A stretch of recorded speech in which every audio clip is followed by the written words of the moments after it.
Bonjour à tous et bienvenue dans cette nouvelle vidéo. Vous l'aurez vu dans le titre, aujourd'hui on va essayer de faire la différence entre les agents immobiliers et les mandataires. Ça paraît très compliqué, mais en réalité, en fait, c'est super simple.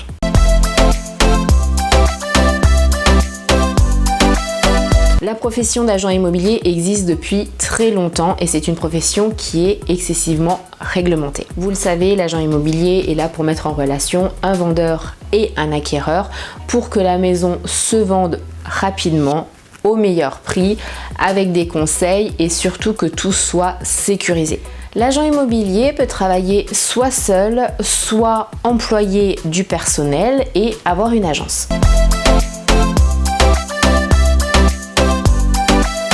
Si on veut devenir agent immobilier, il faut faire des études, c'est obligatoire. Alors deux possibilités, soit on passe un BTS des professions de l'immobilier, soit on opte pour un Bac+3 commercial, économie et juridique. Si la case études et diplômes vous rebute, eh bien il y a une autre solution, mais qui n'est pas forcément plus rapide, puisqu'il va falloir exercer une activité auprès d'un agent immobilier pendant en moyenne 10 ans. Et oui, je vous avais prévenu que c'était pas forcément plus court. Une fois que l'agent immobilier a son diplôme ou a validé ses années d'expérience sur le terrain, il obtient une carte professionnelle qu'on appelle également carte T.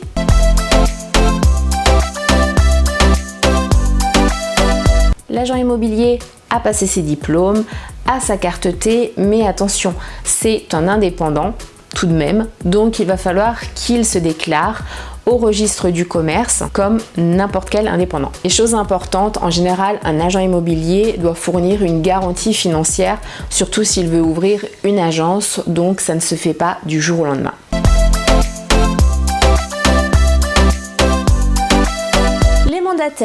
Alors c'est un sujet, un terme qui est encore très peu compris, très souvent employé ces dernières années, mais très peu compris par monsieur et madame tout le monde. Je vais essayer de vous expliquer tout ça.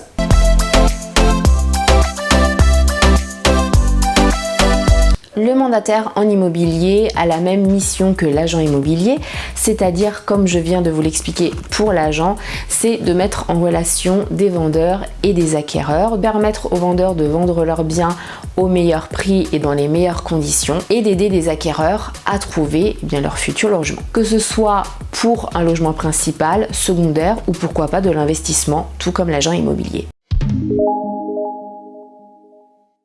Attention, le mandataire, contrairement à l'agent immobilier, ne va pas pouvoir rédiger des compromis de vente. C'est uniquement le notaire qui va pouvoir effectuer cette démarche-là.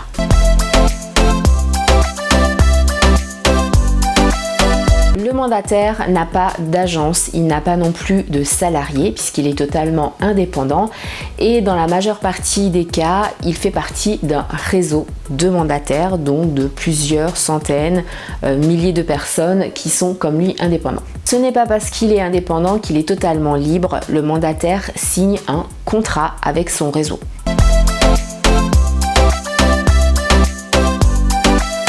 C'est également un point où il y a des différences entre l'agent immobilier et le mandataire. Vous l'avez vu, l'agent immobilier doit faire des études ou exercer pendant pas mal d'années auprès d'un professionnel.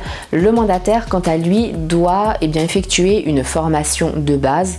C'est toujours mieux quand on n'est pas du monde de l'immobilier, mais surtout, il doit renouveler sa formation étant donné qu'il doit obligatoirement avoir 14 heures de formation par an minimum. À la Fourmi Immo, on est plutôt bien placé puisque ne serait-ce que la formation d'intégration, on est déjà à plus de 60 heures. Le mandataire est rémunéré par des commissions, voilà, donc il n'a pas de fixe, il est totalement indépendant, il vend, il gagne, il ne vend pas, il gagne rien. Il n'a pas de vitrine, il n'a pas non plus de local professionnel, de surface commerciale, il peut donc exercer depuis son domicile.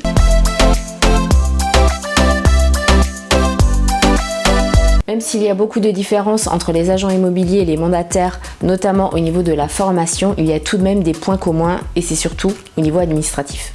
Les agents immobiliers, tout comme les mandataires, doivent fournir un casier judiciaire vierge. C'est toujours mieux si on veut éviter de tomber sur un agent immobilier ou un mandataire cambrioleur. L'un comme l'autre doit s'enregistrer au registre spécial des agents commerciaux. Peu importe le statut que vous choisissez, vous devez obligatoirement avoir une assurance professionnelle.